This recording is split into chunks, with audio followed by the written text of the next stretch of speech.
சட்டமன்ற தேர்தல் தோல்விக்கான ஒரு குழு அமைக்கப்பட்டு ஒவ்வொரு தொகுதியிலும் போய் நிர்வாகிகளை நேரடியாக சந்தித்து அவர்களுடைய என்னென்ன குறைகள் சொல்றாங்க, என்ன பிரச்சனைகள்ங்கிறத அவங்க நேரடியாக சொல்றாங்க. அது நீங்க ஆய்வு செய்து எங்களுக்கு கொடுங்க அப்படிங்கிறது தான் தலைமையுடைய உத்தரவு. அவங்க கொடுத்த விஷயங்களை எல்லாத்தையும் ஷார்ப்பா ரிப்போர்ட் ரெடி பண்ணி தலைவர்கிட்ட கொடுத்தாங்க.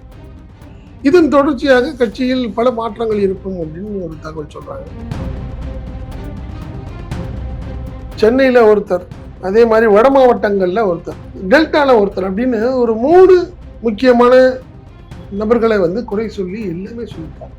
சரியாக ஒர்க் பண்ணலை, அவங்களுக்கு வேண்டியவங்களுக்கு தான் அவங்க சீட் வாங்கி கொடுத்தாங்க. அதே மாதிரி நீங்கள் பொருளாதார ரீதியாக அவங்க எங்களுக்கு பெரிய லெவலில் உதவி பண்ணலை, எலெக்ஷன் செலவுக்கு கூட சரியாக அவங்க உதவி பண்ணலைங்கிறதெல்லாம் சொல்லியிருக்காங்க. திமுக தலைவர் ஸ்டாலின் இந்த 3 பேரும் கடுமையான கோபத்தில் இருக்காரு. திமுகவில் உள்ள பிரச்சனைகள் என்னென்னங்கிறது தான் இந்த குழுவுடைய ஒரு ஆய்வில் 100 அங்கம்னு வச்சுங்களேன். யார் செய்து வேலை பார்த்தா அப்படின்னு அடிப்படையில் பல மாவட்ட செயலாளர்கள் எங்களால் ஒர்க் பண்ண முடியல, எங்களுக்கு மாவட்டத்தில் உள்ள சீனியருங்கிற பேரில் மாநில பொறுப்பில் உள்ள நிர்வாகிகள் எங்களை வேலை செய்ய விடலை அப்படின்னு மாவட்ட செயலாளர்கள் சொல்லியிருக்காங்க. திமுக கட்சியில 23 அணிகள் இருக்கு. இளைஞர் அணி அப்படின்னு சொல்ற மாதிரி அடிப்படையில் மகளிர் அணி இந்த மாதிரி பார்க்கும்போது 23 சார்பு அணிகள் இருக்கு. இந்த 23 அணிகளும் ஒர்க் பண்ணாங்களா தேர்தல் டைம்ல அப்படிங்கிற ஒரு பெரிய கேள்விக்குறியா இப்போ ஒரு தோல்விக்கு அப்புறம் அந்த சூழ்நிலை எப்படி மாறுது, நன்றி சொல்லிட்டு போறவங்க எப்படி நன்றி சொல்லாம போறாங்க, போய் சாதாரணமாக வெளியிலேருந்து ஆதரவுன்னு சொல்கிறாங்க, அப்புறம் ஆட்சியில் பங்குங்கிறாங்க. ஸோ இந்த மாதிரி சூழ்நிலையெல்லாம் இது நம்மளுக்கு ஒரு பெரிய பாடமாக வைத்து கூட்டணி கட்சிகள் இல்லாத ஒரு பலமான திமுகவை உருவாக்கணும் அப்படிங்கிறது தான் இந்த ரிப்போர்ட்டுடைய சாராம்சம்.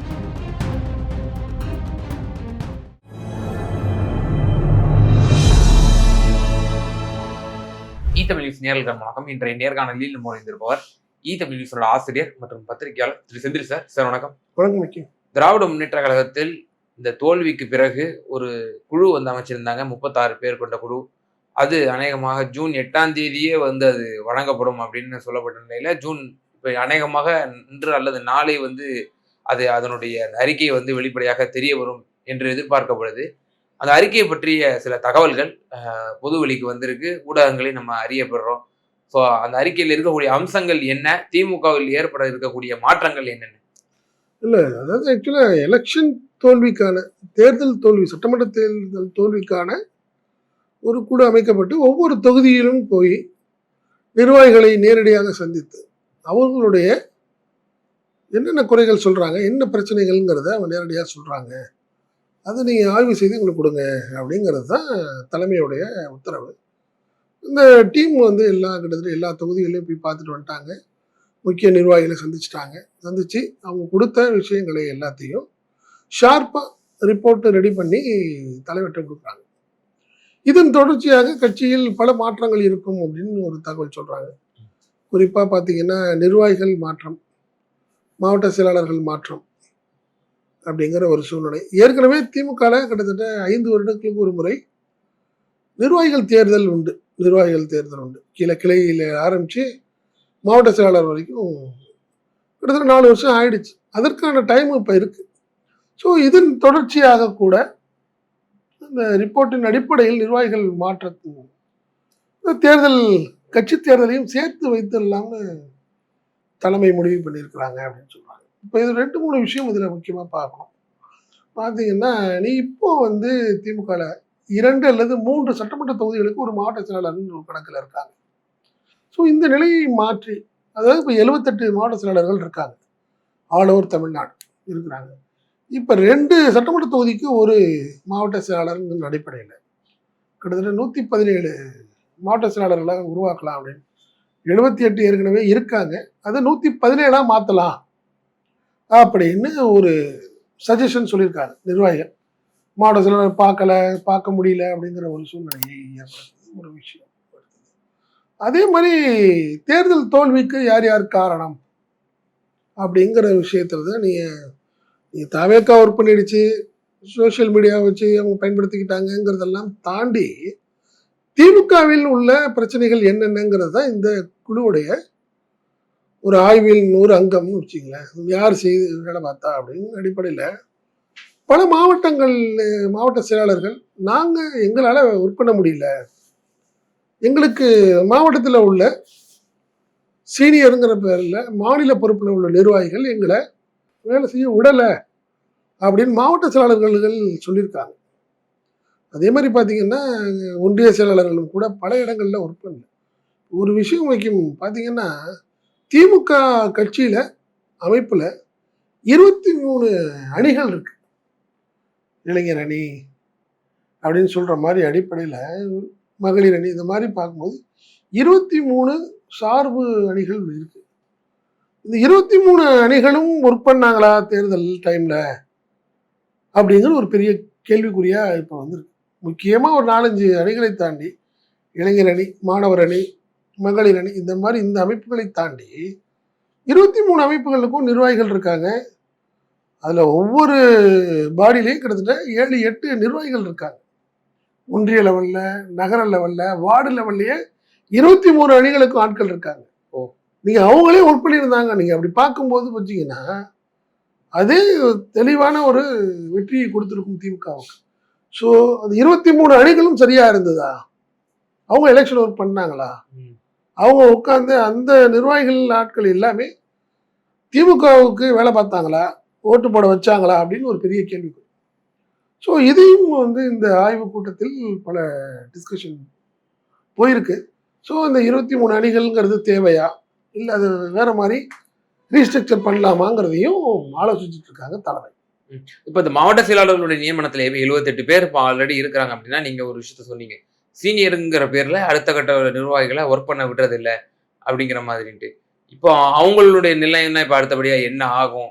ஏன்னா இப்போ சீனியருங்கிற அடிப்படையிலும் சரி, அவர்களோட வாரிசுகள் அடிப்படையிலும் சரி, தொடர்ந்து அந்த மாவட்டத்தை இளைஞர்களுக்கு தரோங்கிற பேர்ல அந்த அந்த வாரிசுகளுக்கே தர்றது, இது ஒரு பெரிய ஒரு செட்பேக்காக தானே தொடர்ந்து திராவிட முன்னேற்ற கழகத்துக்கு பார்க்கப்படுது. அப்போ அது உடைக்கப்படுமா இந்த 36 பேர் கொண்டு குழுவுடைய அறிக்கை மூலமா? உண்மைதான். அதுல குறிப்பா பாத்தீங்கன்னா சென்னையில ஒருத்தர், அதே மாதிரி வட மாவட்டங்கள்ல ஒருத்தர், புரியுதுங்களா, டெல்டால ஒருத்தர் அப்படின்னு ஒரு 3 முக்கியமான நபர்களை குறை சொல்லி எல்லாமே சொல்லியிருக்காங்க. சரியா ஒர்க் பண்ணல, அவங்களுக்கு வேண்டியவங்களுக்கு தான் அவங்க சீட் வாங்கி கொடுத்தாங்க. அதே மாதிரி நீங்க பொருளாதார ரீதியா அவங்க எங்களுக்கு பெரிய லெவலில் உதவி பண்ணல, பட் தலைமையிட்ட என்ன சொன்னாங்களோ தெரியல, ஆனா எங்களுக்கு பொருளாதார ரீதியா எலெக்ஷன் செலவுக்கு கூட சரியா அவங்க உதவி பண்ணலைங்கிறதெல்லாம் சொல்லியிருக்காங்க. ஏன்னா திமுக தலைவர் ஸ்டாலின் இந்த 3 பேரும் கடுமையான கோபத்தில் இருக்காரு அப்படின்னு சொல்றாங்க. காரணம் என்னன்னா அவங்களுக்கு வேண்டிய ஆட்களை மட்டுமே சட்டமன்ற உறுப்பினர்களாக்க கேண்டிடேட் போடுறதுல அவங்களோட இன்டர்ஃபியர் இருந்திருக்கு. அந்த 3 பேருமே பண்ணியிருக்காங்க. டெல்டாவில் ஒருத்தர், வட மாவட்டத்தில் ஒருத்தர், அதே மாதிரி சென்னையில் ஒருத்தர். அப்படி பார்க்கும்போது நீங்கள் பெண் டீம் இருக்காங்க. பெண் டீம் தான் திமுகவுடைய ஒர்க் எல்லாத்தையுமே அவங்க தான் பார்த்தாங்க. ஸோ பெண் டீம் சஜஸ்ட் பண்ண ஆட்களை தாண்டி எப்படி உள்ள கொண்டு, ஸோ பெண் டீமில் இருக்கவங்களே கூட பர்ச்சேஸ் பண்ணி இந்த சீனியருங்கிற முக்கியமான ஆட்கள் அவங்களெல்லாம் நாங்கள் சொல்கிறத நீ அதை புட்டப் பண்ணி கொடு, உங்கள் ரிப்போர்ட்டில் இது மாதிரி கொடு, ஏற்கனவே இருந்த எம்எல்ஏக்கு சரியாக செல்வாக்கு இல்லை, அதிருப்தின்னு சொல்லி இவருக்கு சீட்டு கொடுக்கலான்னு நீ ஒரு ரிப்போர்ட்டை போடு, நான் வேற மாதிரி மூவ் பண்றேன்னு சொல்லி இந்த மாதிரி எல்லாம் கூட பெரிய குளறுபடியை நடந்திருக்குது திமுக. புரியுதுங்களா? பெரிய ஒரு விஷயம் திமுக படுதோல்வி அப்படின்னு நீங்க சொல்லிடலான்னு கூட திமுக நின்ற இடங்கள்ல எங்கேயும் டெபாசிட் போகல. அண்ணா திமுக கூட 26-28 இடங்கள்ல அவங்க டெபாசிட் போயிருக்குது. திமுக டெபாசிட் போகலாத ஒரு ரொம்ப மட்டமான லெவல்லாம் இல்லை. இருந்தாலும் கூட 5000க்கும் உள்ள உட்பட்ட இடங்கள்ல கிட்டத்தட்ட பார்த்தீங்கன்னா ஒரு 30 தொகுதி வருது அவங்களுக்கு திமுக தோல்விக்கு காரணம். ஸோ இந்த மாதிரி விஷயங்கள் எல்லாம் யார் எந்தெந்த சீனியருங்கிற அடிப்படையில், இல்லை மாநில நிர்வாகிகள் அடிப்படையில் யாரெல்லாம் சரியான செயல்படலை, ஏன் அவங்க மாவட்ட செயலாளர்களை கூட அனுசரித்து போகலைங்கிற விஷயங்கள் எல்லாம் கூட கட்சி தலைமை இப்போ விசாரிச்சுக்கிட்டு இருக்காங்க. ஸோ உடனே நடவடிக்கை எடுப்பாங்களா, சம்பந்தப்பட்ட அந்த 3 பேர் மேலே நடவடிக்கை எடுப்பாங்களாங்கிறது கேள்விக்குறி. 2வது, நீங்க இந்த கட்சி எலெக்ஷன் வரப்போகுது. இந்த எலெக்ஷன் அடிப்படையில் அவங்க மாற்றப்படலாம். அடுத்த கட்டத்துக்கு வர்றாங்கல்ல, அதுக்கான மாற்றத்துக்கான வாய்ப்புகள் அதிகம். அப்படிதான் நான் சொல்றேன். மேலும் ரொம்ப கூட்டணி கட்சிகளை டிபெண்ட்ஸ் பண்ணியே நம்ம இது வரைக்கும் நம்ம தேர்தலை சந்திச்சிருக்கிறோம். இனி நம்ம தனிச்சு போட்டியிடுவதற்கு நம்ம தயாராகணும் அப்படிங்கிற ஒரு கருத்தும் அதுல உள்ளடங்கி இருக்குங்கிற விஷயம். இது எந்த அளவுக்கு சாத்தியம்? திமுக வரலாற்றிலேயே கூட்டணி இல்லாம ஒரு தேர்தலை சந்திச்சது கிடையாது. அப்படி ஒரு திராவிட முன்னேற்ற கழகம் வரக்கூடிய தேர்தல்களில் சந்திப்பதற்கு வாய்ப்புகள் இருக்குன்னு நினைக்கிறீங்களா? 100% உள்ளாட்சி தேர்தல் வந்து கண்டிப்பா கூட்டணி இல்லாத ஒரு தேர்தலாக தான் இருக்கும். திமுக ஏற்கனவே தனிமையாக தான் இருக்கு. நீ யாரும் கூட்டணி இல்லை, பெரிய லெவல்ல இல்லையே. தேமுதிக இருக்கு, மற்ற இல்லை சில சில கட்சிகள் இருக்கிறாங்க. இதுபடி பெரிய கட்சிகள் ஒன்றும் இல்லை. காங்கிரஸ், கம்யூனிஸ்ட் கட்சிகள், விசிகாலாம் இல்லாத ஒரு சூழ்நிலையில தான் இந்த உள்ளாட்சி தேர்தலை சந்திக்கக்கூடிய சூழ்நிலையில் திமுக இருக்கு. அது வந்து உள்ளாட்சி தேர்தலை பொறுத்த வரைக்கும் எப்பயும் பார்த்தீங்கன்னா பெரிய லெவலில் கூட்டணி கட்சிகளோட டிபெண்ட் பண்ணி ஒர்க் பண்ணுறது வந்து சரியா இருக்காது. ஏன்னா கவுன்சிலராக இருக்கிறவங்களா இருக்கட்டும், மாவட்ட பஞ்சாயத்து, ஊராட்சி பஞ்சாயத்து எல்லா இடங்கள்லையுமே கூட பார்த்தீங்கன்னா திமுக அப்படிங்கிறப்போ ஈஸியாக போயிடும். நீங்கள் கூட்டணி கட்சிக்கு எல்லாத்தையும் கவுன்சிலர் ஒரு 100 சீட்டு இருந்துச்சுன்னு வச்சுங்க, அதில் கூட்டணி கட்சிக்கு ஒரு 20 ஒதுக்கணும் அப்படிங்கிற ஒரு கட்டாயம்லாம் இந்த முறை இல்லை திமுகவுக்கு. ஸோ ஃபுல் ஃப்ளெட்ஜில் தன்னுடைய நிர்வாகிகள் தன்னுடைய கட்சிக்காரங்களை உள்ள இறக்கிறதுக்கான வாய்ப்புகள் அதிகம். ஸோ அதனால் என்னை பொறுத்தவரை இந்த தேர்தல், அதாவது உள்ளாட்சி தேர்தலுங்கிறது திமுகவுக்கு வந்து எந்த பிரச்சனையும் பெரிய லெவலில் பிரச்சனை இருக்காது. கூட்டணிகள் இல்லாமல் இருக்கிறதுங்கிறது ரொம்ப ஸ்மூத்தாக போயிடும். அவங்களுக்கு ஒரு ஒரு ஈஸியாகவும் இருக்கும். பட் அடுத்த பாராளுமன்ற தேர்தல் அப்போ கூட்டணியே இல்லாத ஒரு சூழ்நிலையில் திமுக எப்படி உற்பண்ண போகுதுங்கிறது தான் அடுத்த கட்டமாக பார்க்கணும். அதனால உள்ளாட்சி தேர்தலை பொறுத்தவரை கூட்டணி தேவையில்லை, யாருக்குமே சொல்றேன். சோ பாராளுமன்ற தேர்தல் 3 ஆண்டுகள் இருக்கு. அதுல என்னென்ன மாற்றங்கள் நடக்க போகுது? விஜய் தாவேகா கூட்டணியே தொடருமா அப்படிங்கிற பல கேள்விகள் அதுல உள்ளடங்கி இருக்கு. அப்போ நாடாளுமன்ற தேர்தலின் கருத்துல வச்சுதான் இந்த அறிக்கை வந்து தயார் செய்யப்பட்டிருக்கா? இல்லை, என்னை பொறுத்தவரை திமுகவை ஸ்ட்ராங் பண்ணணும். இனிமே பெரிய லெவல்ல கூட்டணி கட்சிகள்லாம் சரியா இருக்காது. நீங்க நல்லாவே தெரியுது இல்ல, ஒரு தோல்விக்கு அப்புறம் அந்த சூழ்நிலை எப்படி மாறுது. நன்றி சொல்லிட்டு போறவங்க எப்படி நன்றி சொல்லாம போறாங்க, போய் சாதாரணமா வெளியிலேருந்து ஆதரவுன்னு சொல்றாங்க, அப்புறம் ஆட்சியில் பங்குங்கிறாங்க. ஸோ இந்த மாதிரி சூழ்நிலையெல்லாம் இது நம்மளுக்கு ஒரு பெரிய பாடமாக வைத்து நீ கூட்டணி கட்சிகள் இல்லாத ஒரு திமுக, ஒரு பலமான திமுகவை உருவாக்கணும் அப்படிங்கிறது தான் இந்த ரிப்போர்ட்டுடைய சாராம்சம். ஸோ இதன் தொடர்ச்சியாகத்தான் ஒர்க் பண்ண போறாங்க. ஆனாலும் திமுக சமீபத்தில் செய்யக்கூடிய செயல்பாடுகள் கூட்டணியை வந்து நாடுகிறார்களா? நம்ம கூட இருந்தவங்க எல்லாம் போயிட்டாங்க, இப்ப வெளியே இருக்கிறவங்கள நம்ம வந்து இழுக்கணும், இல்ல அண்ணா திமுகவில் இருக்கிறவங்கள நம்ம கூட்டணிக்கு இழுக்கணும் அப்படிங்கிற ஒரு யுக்தியை கையாளுறாங்களா? ஏன்னா இப்ப பாட்டாளி மக்கள் கட்சியினுடைய அந்த சாதிவாரி கணக்கெடுப்பினுடைய அந்த போடப்பட்டிருக்கக்கூடிய தீர்மானங்களுக்கு முன்னாள் முதல்வர் ஸ்டாலின் ஆதரவு தெரிவிச்சு தொலைபேசியில அழைப்பு விடுக்கிறாரு அன்புமணி அவர்களுக்கு. ஸோ விசிக இருந்தனால பாமகவுடைய சவகாசம் இல்லாம இருந்துச்சு, இப்ப பாமகவுடைய டோர் ஓபன் பண்ணிருக்காங்களா அப்படின்ற ஒரு கேள்வி. ஒரு விஷயம், எப்பயுமே ஆளுங்கட்சியா இருக்கும்போது சில பாலிசி டிசிஷன்ஸ்ல கட்சியோடைய பாலிசி வேற, ஆளுங்கட்சியா இருக்கும்போது அவங்க சில விஷயங்கள் பேச முடியாத சூழ்நிலை எல்லாம் இருக்கு. ஒரு போராட்டம் நடத்த முடியாது. ஒரு ஆளுங்கட்சியா இருக்கிறவங்க ஒரு சில விஷயங்களை போராட்டமே நடத்த முடியாது. இந்த மாதிரி பிரச்சனைகள்லாம் இருக்குன்னு வச்சுங்களேன். ஸோ அதனால பட் இப்போ ஆளுங்கட்சியை இப்போ உடனடி தேவை திமுகவுக்கு தேவையான இல்லை. அதனால வேறொரு மாற்று கூட்டணியிலேருந்து ஆட்களை கொண்டாட வேண்டிய கட்டாயம் திமுகவுக்கு தற்போது இல்லை.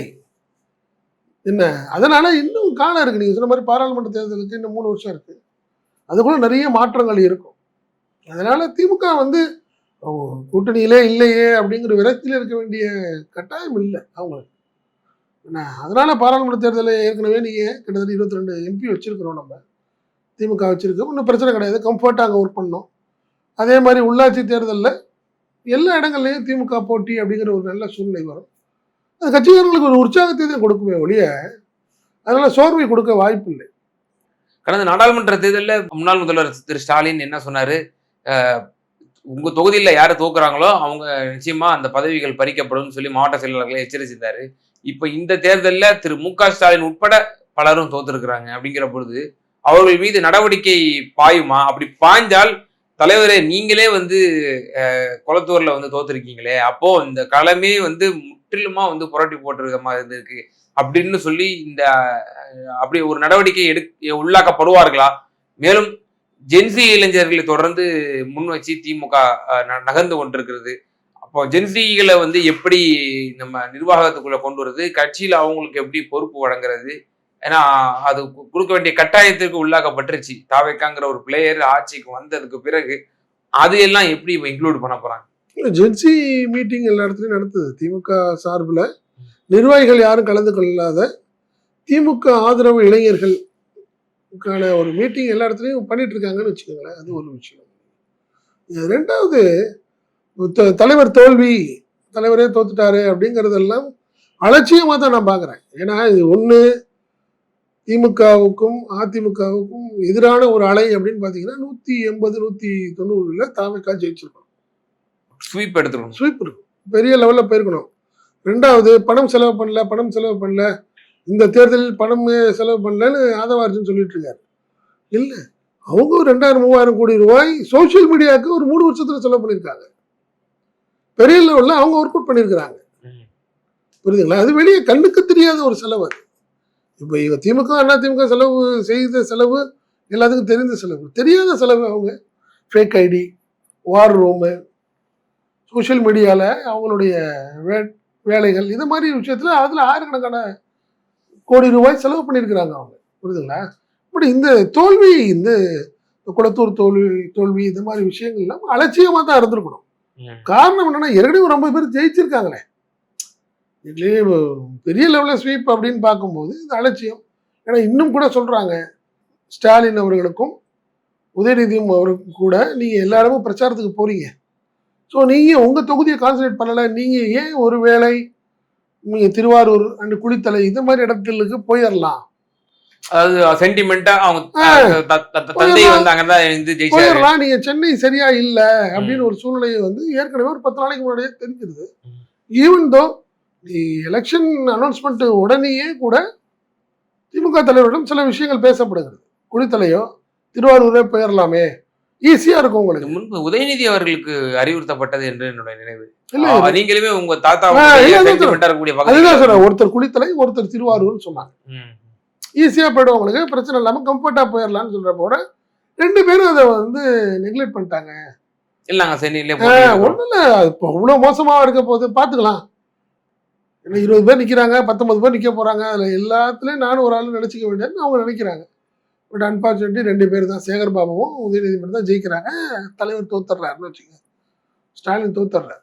அதனால இது தோல்விங்கிறதுக்காக நீங்கள் சில விஷயங்களை ஒன்றும் பண்ண முடியாது. இது அலட்சியம் தான், நான் அப்படி தான் பார்க்குறேன். இது அலட்சியமான ஒரு விஷயம். இன்னும் கொஞ்சம் கம்ஃபர்ட்டாக வேற மாதிரி இருந்திருக்கலாம். நான் ஏற்கனவே சொன்ன மாதிரி, ரிப்போர்ட் சொன்ன மாதிரி திருவாரூர் போயிருந்துருக்கலாம், இன்னும் ஈஸியாக போயிருக்கலாம் அவருக்கு.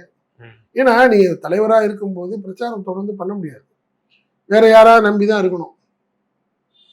ஏன்னா அவங்க தமிழ்நாடு ஃபுல்லாக போயிட்டு வர்றதுக்கு கஷ்டம். ஸோ இந்த பிரச்சனைகள்லாம் இருந்தது, அப்படிதான் நான் பார்க்குறேன். அதனால் திமுக அடுத்த கட்டத்துக்கு தன்னை வேற மாதிரி உருவாக்கிக்கிட்டு வெளியே வருவோம். கடந்த காலங்களில் அப்படி நடந்திருக்கு. அதனால கண்டிப்பாக திமுக வருங்கிற நம்பிக்கை பலருக்கும் இருக்கு. தலைவர் தோல்விக்கான காரணமானவர் உடனடியாக வந்து நடவடிக்கைக்கு உள்ளாகணும். அப்பதான் வந்து தொண்டர்களுடைய மனநிலை சீரா இருக்கும். அவங்க அவ்வளோ ஆதங்கத்தில் இருக்காங்கன்னு சொல்லி அப்பவே வந்து கலக குரல்லாம் எழுப்பப்பட்டது.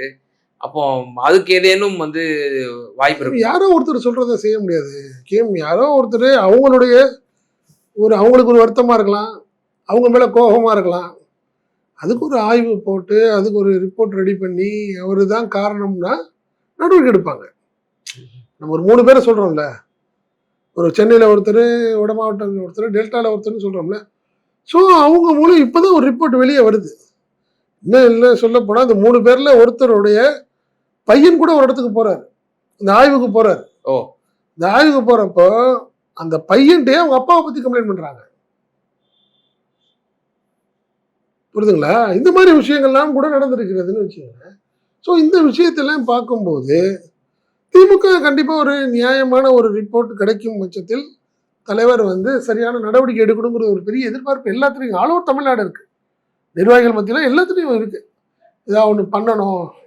ஏன்னா இந்த தோல்விங்கிறது நீங்கள் அதிமுக தோத்துருந்துச்சுன்னா பெருசாக இல்லை.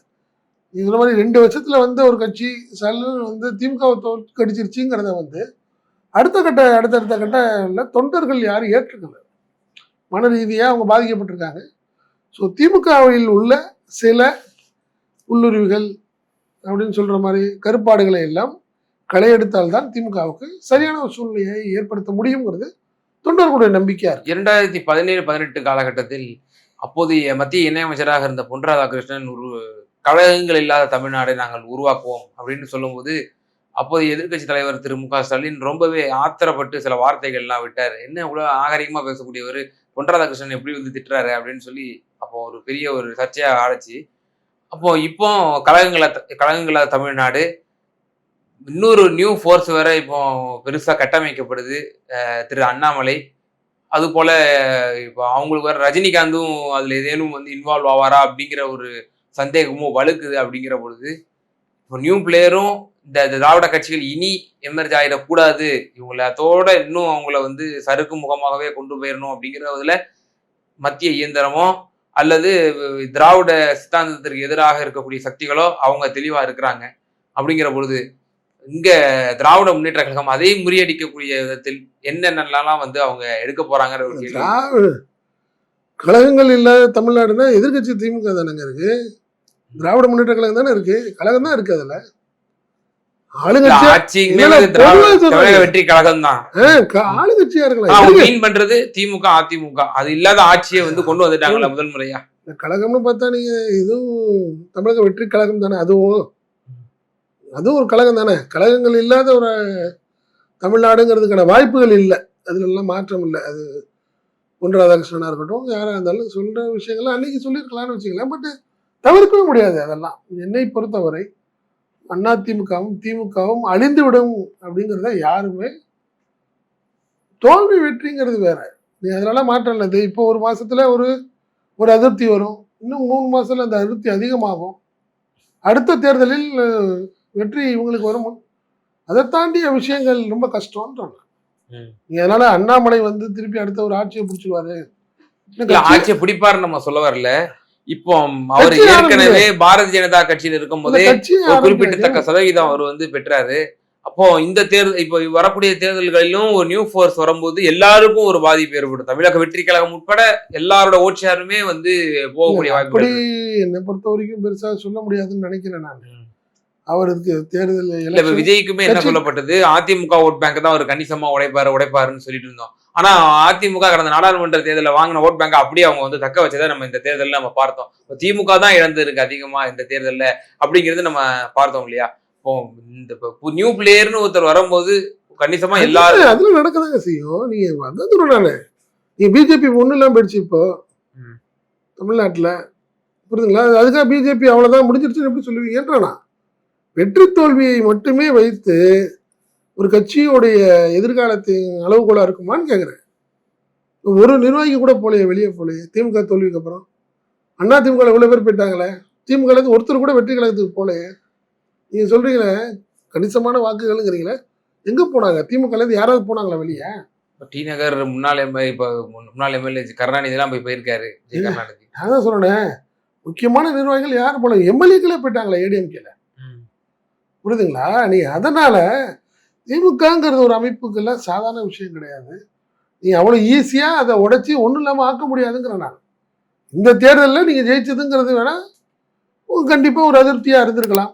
ஆனால் இன்னும் 5 வருஷத்துக்கு அப்புறம் அப்படியே சூழ்நிலை மாறுன்றேன் நான். அதுக்கான விஷயம் தானே ஒழிய இந்த ஒரு சின்ன வெற்றியை மட்டுமே வைத்துக்கொண்டு திமுக அழிஞ்சிருச்சு, அண்ணா திமுக இல்லாமல் போயிடுச்சு அப்படிங்கிறத அளவுகோலா பார்க்க முடியாதுங்கிறது என்னுடைய.